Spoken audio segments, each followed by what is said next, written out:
श्रीगोंदा तालुक्यातील लोणी व्यंकनाथ येथील ग्रामस्थांनी लोकसभा निवडणुकीवर बहिष्कार टाकण्याचा निर्णय घेतला होता, पण लोकशाहीचा आदर राखण्यासाठी हा निर्णय रविवारी मागे घेतला. मात्र मतदानाच्या दिवशी कोणत्याही उमेदवाराचे पोलिंग एजंट किंवा बूथ न लावता निस्वार्थ भावनेने देशाच्या हितासाठी सर्व मतदार मतदान करून आपली ताकद दाखवणार आहेत.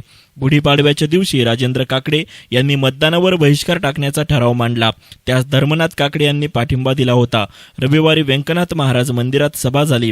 या सभेत तहसीलदार महेंद्र महाजन व कार्यकारी अभियंता स्वप्नील काळे यांना निमंत्रण करण्यात आले होते, पण मतदानाच्या तयारीमुळे ते उपस्थित राहू शकले नाहीत.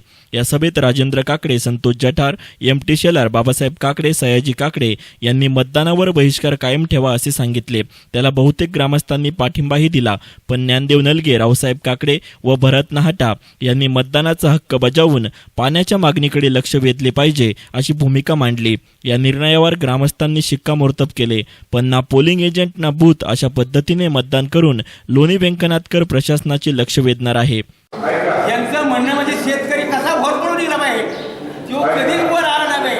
जसं परमेश्वराने बळीच्या डोक्यावर पाय ठेवून त्याला रसा तळाला लावले ना, तशी ही राज्यकर्ते आपली परिस्थिती करतात. लक्षात ठेवा, तुम्ही गरीबच राहिला पाहिजे. तुम्ही त्यांना रामराम कोण करील? आप्पासाहेब अजिबात करणार नाही. तुम्ही जर श्रीमंत झाले ना, काय बरं 2 चाकी 4 चाकी उद्या हँडिकॅप्टर घेतात, त्यांना कोण विचारणार आहे? अजिबात विचार नाही. म्हणून तुम्हाला या वैयक्तिकमध्ये आणि मी चांगल्या भावनेने सांगतो, पाणी सुटायचं 10 एप्रिल. कशाला बैठक समजत नाही यांना? शेतकऱ्याच्या बागा जवळ झाल्यात, महिन्यापूर्वीच बैठक लावून सगळं नियोजन नको का? या अधिकारी काय छू म्हणले की चालले, छू म्हणले की चालले. कर्जत पाहिजे मंत्री आहे, पालकमंत्री चालय. कोणी केस जाऊन बघितलंय का? व जर श्रीगोंद्याचं पाणी श्रीगोंद्याच्या वाटेत ठेवलं तर सुजलाम सुफलाम. आणि ही जी मंत्रिमंडळाच्या पुढाऱ्यांच्या खेळात आपलं पाण्याचं वाटोळ झालंय. आपल्या सगळ्यात जास्त आपलीकडे तळतळता येते. म्हणजे आता बऱ्याच जणांनी प्रश्न उपस्थित केला की बाबा अख्खा एवढा मतदारसंघ पाडा, तुमच्या एका गावाने 2 गावांनी काय होणार आहे? कर्जत तालुक्याच्या अंतर तालुक्यात जर तुम्ही गेला तर एकही फळबाग नाही. मागच त्यांनी फळबागा काढून टाकल्यात. गुरांच्या छावण्यामध्ये जातात, दिवसभर तिथं बसतात, सेलिब्रेशन करतात. ती चुकी झाल्यात. ती कर्ज काढत नाहीत, फळबागा जगत नाहीत, उचल लावत नाहीत. आम्ही मात्र जूनमध्ये धरणं भरली की पेपरला बातम्या त्यात धरणं भरली. यावर्षी उकरी प्रकल्पाखालच्या लोकांना चुका. आम्ही कर्ज काढायचं, ऊस लावायचे आणि आमच्या ऊस उन्हाळ्यात चालतात. बोर घ्यायचे. पुढचं रोटेशन यूज तरी एखादा पहिला येईल म्हणून फळबागा लगवण्यासाठी कर्ज काढून सोनं नाणं मोडून या ठिकाणी आपण बोर घेतले.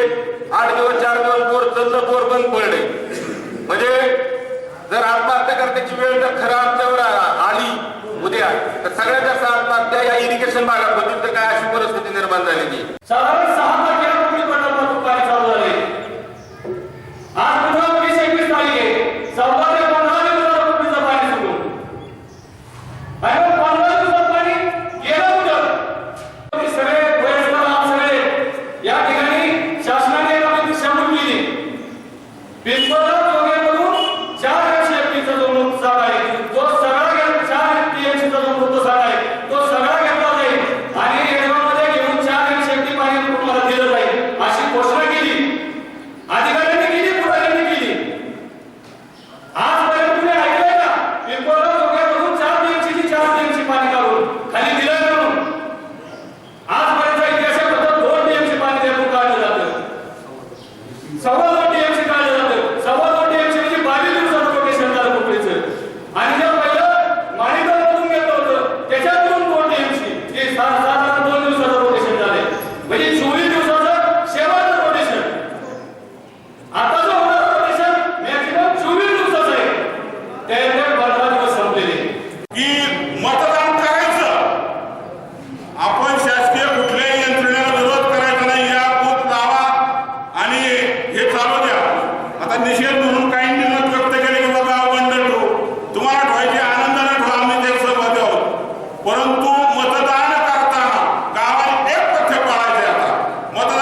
News reporter Sujit Gaikwad, S9 media, Shrigonda.